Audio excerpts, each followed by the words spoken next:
Hi, I'm Prehistorica. Recently I've been lucky enough to work with the people over at e.d.g.e. Many of you already know I've been working on a trilogy about the Bone Wars over there. But today I'm proud to present a small segment of our 2018 Paleo Rewind. I got to work with Henry the Paleo Guy, Benji Thomas, the Paleo Archive, and lots more cool people. Even Trey the Explainer, who I've been subbed to for years now. The video was all edited by Destin, aka PainterRex, aka e.d.g.e. Anyway, I'll talk again in a few minutes. Enjoy.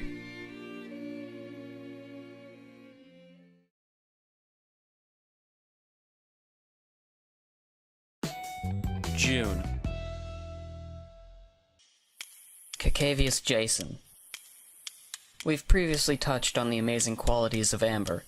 They stop small animals in their tracks and encapsulate them in a crystalline coffin. The secrets of fossilized amber continue to be forthcoming, and a new species of teeny tiny insect was named from an even smaller specimen frozen in amber.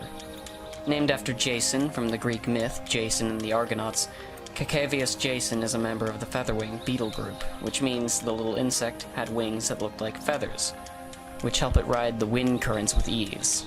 It also helps being 0.5 millimeters long, which is longer than a period at the end of a 12-point sentence. Hey, wait a minute. Gorgoing, going, gorgon. Ops. Two new proto-mammals have been described from Russia, including Gorionicus, Massiutinae, and Nochnitsa geminidens. Both of these proto-mammals belong to the Therapsid group, which contains most of the animals prowling around the Permian period. But Gorionicus specifically allies with the Thriocephalians, which have enormous heads and usually short tails, while Nochnitsa belongs to the Gorgonopsian group, which usually have shorter heads and longer tails, and of course, saber teeth. Gorionicus is the size of an overly fluffy Newfoundland, with the enlarged canines characteristic of the group it belongs to. Nochnitsa was a tad bit smaller than the Gorgonopsian, and had thinner needle-like teeth and a narrower snout. Both of these beasts were named after far more supernatural beasts from Russian folklore. Gorionicus after the three-headed dragon Zmei Gorinaik, and Nochnitsa after a predaceous nighttime spirit of the same name.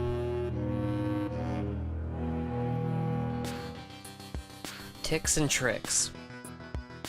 A series of unfortunate events led to the worst day in one tick's life 100 million years ago, in what is now Myanmar, which resulted in its death and entrapment in, who guessed it, amber.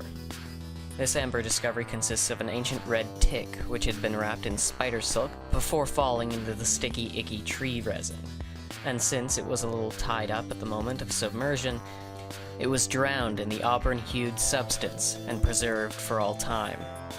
What a way to go. Tongue-in-cheek. Paleontologist Dr. Julia Clark led research on the hyoid bones of non-avian dinosaurs. The hyoid bone is a very delicate set of interconnected splints of bone that held to provide internal support for the tongue and muscles that move it, and it plays a role in the functions of the throat as well. Not all dinosaur specimens have been preserved with this very fragile set of bones, but those that have were analyzed and compared with modern relatives, birds and crocodiles. This was to help determine what role the tongues of dinosaurs play in their day-to-day activity. They found that theropod non-avian dinosaurs had short, simple hyoid bones, which paralleled the short, simple hyoid bones of modern crocodilians, which have tongues that are firmly attached to the lower jaw and do not move. Avian dinosaurs of the present have very complex hyoid bones that are helpful in maneuvering the tongue as a hand or third limb, since they obviously cannot use their wings.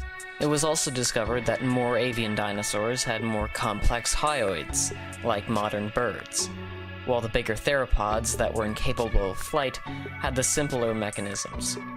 On the other hand, the plant-eating dinosaurs of the Ornithischian clade and Sauropodomorpha group had convergently evolved more complex hyoid bones to help them grasp food, since most couldn't use their forelimbs.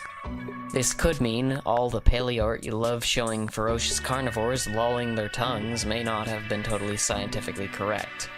But who cares when it looks so cool? Artistic license. Whatever. Acantholipan gonzalezi. Ankylosaurs are rad. Big, dumb, heavy, coffee table-shaped herbivores with dangerous weapons on their backside. What more could you want? Any new finds are great to add to the repertoire of these ancient turtle dragons, and a new member has graced the front pages of the scientific journals once again, Acantholipan gonzalezi.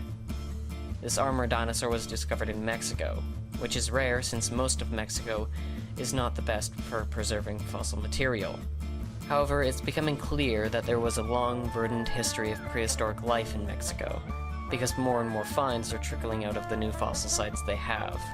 Acantholipan was decked out in a suit of osteoderms that covered most of the animal's back, neck, and shoulders and flanks, and probably had a paired set of spikes protecting its butt and tail, and it needed it since it had no club at the end of it.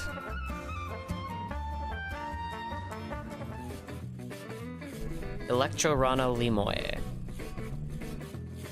The amber continues to flow, and it has brought us an amphibian this time. The Burmese amber of Myanmar has graced us with 4 perfectly preserved specimens of mid-Cretaceous frogs, named Electrorana limoe, that would have escaped the rock record in the humid jungles of Asia were it not for the amber. These finds are spectacular, not just for what they preserved, but for providing new examples of organisms living in acidic tropical environments that would have otherwise remained unfossilized.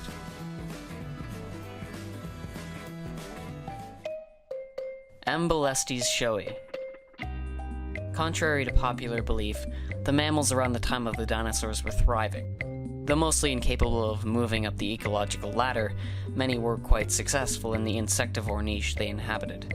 And every once in a while, mammals were able to gain the evolutionary upper hand over their reptilian and avian contemporaries.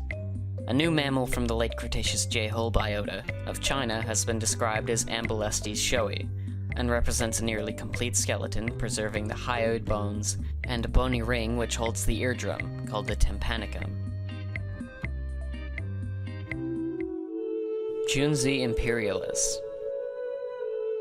The studies of archaeology and paleontology joined forces in the discovery and description of a previously unknown genus of gibbon from China. The remains were discovered inside of an ancient tomb in Shanxi, China, which also held the remains of humans and dates back to 2,200 to 2,300 years ago. The discovery of the very toothy skull of e.d.g.e imperialis provides record of a previously only rumored group of apes in China that recently went extinct, but whether that is due to humans or not remains to be seen.